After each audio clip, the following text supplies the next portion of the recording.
Hello, my name's Frank the old guy.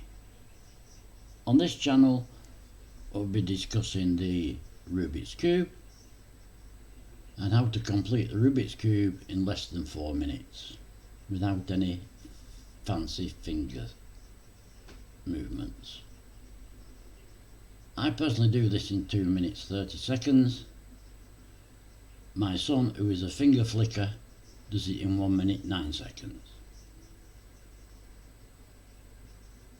The more practice you get, the faster you get.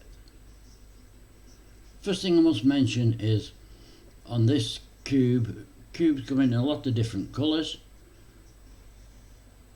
but very few cubes have got a black, which is opposite to white.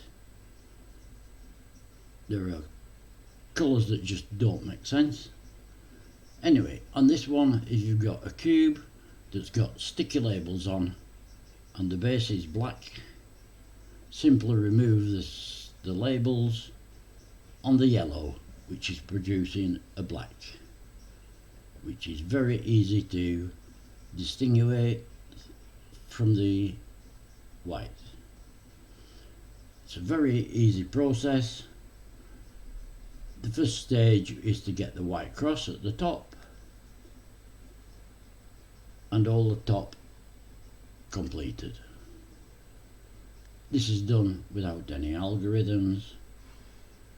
The other two do need algorithms, but they're very, very simple.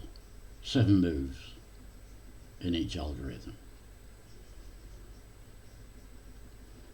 I will do 10 examples of each one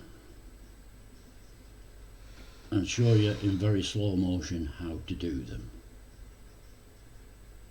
Right, okay, so now we need to know where we're going. Let's get on with it. Thank you.